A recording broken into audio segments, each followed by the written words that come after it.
Pittsburgh, Cincinnati, Bearcats 2-point home favorites, 59.5 the total. One of my favorite totals last week, pretty sure I mentioned it on the show as well last week, was Kent State, Pittsburgh. Kent State, a much improved offensive team because they had nobody back on offense last year. This year, they bring back a lot on offense this season. And a new starting quarterback, Devin Cargman, but everyone back on the O-line for the most part. A lot of their skill position talent back. And that offense actually looked good against Pitt's defense at times.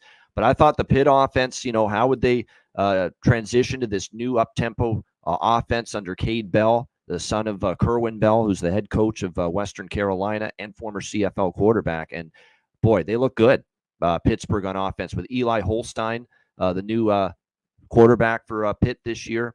They look good. They were able to run the football successfully. The passing game looked a little more dynamic. They have explosive plays. We don't think of Pitt offensively as a team that known for a boatload of explosives, but boy, they had a bunch of them in the game against Kent State. 336 through the air for Holstein in that game.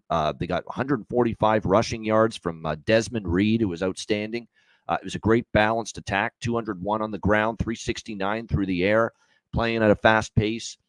So I think definitely when you look at this Pitt offense, obviously it's only one game, and it is Kent State, bottom rung MAC team, but a MAC team that I think is going to be better this year than last year.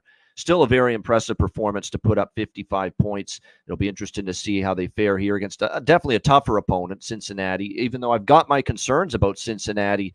38-20 against Towson. I took Towson plus the points. I'm not really all that high on Cincinnati this year. I don't love what Satterfield didn't impress me at Louisville. And to me, it was a downgrade going from Fickell to Satterfield as head coach when Fickell left Cincinnati for Wisconsin. So to me, I look at this as I don't love Satterfield's coaching at the moment. Sorsby was good, but let's see what Brendan Sorsby, the Indiana transfer, does here in this game. They did run the football. What's concerning to me, Towson runs for almost 200 yards. Towson, almost 200 yards rushing against Cincinnati's defense, 244 through the air. So not what you want to see. I'll be honest, I think the wrong team's favored here. The only thing that's concerning to me is it's Pitt on the road. And Pitt on the road has had some tough times with Narduzzi. But, boy, I'm telling you what, when I look at these two teams and I look at where these two programs are at, I think Pittsburgh's the better of these teams right now. So at +2, it's Pittsburgh for me. But I like the over even more. I think that I'm going to go right back to the well over this total. Pitt playing fast. I think Cincinnati looked a little bit better on offense than they did on defense last week against Towson, and that doesn't bode well. The way that defense played against Towson doesn't bode well for now what looks like a very explosive, up-tempo, balanced attack that Pittsburgh has at their disposal this season. C-Mac, what do you think here? Pitt, Cincy. Oh, this is just an ugly game. And two teams, you thought the last 10, 50 years defense, not here. And it's showing like you're talking about. Totals 60. 79 points in that Pitt game, and the total was 54. Yeah, and Pitt easily, Kent State, we know how bad they are defensively, 55. But, if Kent State, how bad they are, at least they moved it, If Pitt's defense held them in check, but they scored 24 points. So, they were able to move the ball a little bit, even though it was a blowout. And same thing with Towson, like you hit on. They threw for 244. Ran for almost 200, 194. It's just that they got gashed. Cincinnati was very good on offense. They ran for 275. I think Sorsby should be solid in this matchup. And when you get to it, I get why you like this over. I mean, they've gone over dating back to last year, how bad these teams were starting to play to the over. Now, Pittsburgh wasn't playing tempo last year like this year either. No, and they still, just how bad their defense was, and they were able to score. And Cincy has started too. 5 of the last 7 have gone over.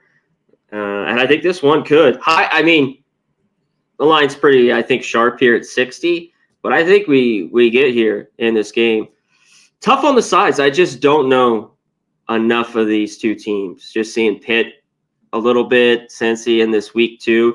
And it's going to be tough because every year we go through this, but this is how each week goes by, man. Like all these teams, we go off last year, the transfers, everything, week 1, then the overreaction. So games like this sometimes are, if I'm not really locked in on a team that I love. I think Cincy here could win at home, but I don't even want to lay the 2 with them. I'm sure you just go money line, but I don't even want that. So Cincinnati played a middling FCS team. Pittsburgh played a lower tier FBS team last week in Kent State. So which team played the tougher opponent? I'll say this: Pitt offensively looked impressive. There's not really much that impressed me about Cincy against Towson. The offense, they looked all right at times, decent. But that defense, they ran it well. Towson, that defense against Towson was not that good for Cincinnati. And that's what concerns me. Like I said, I think Pitt can win this game. I like Pitt. I like the over even more, though. All right.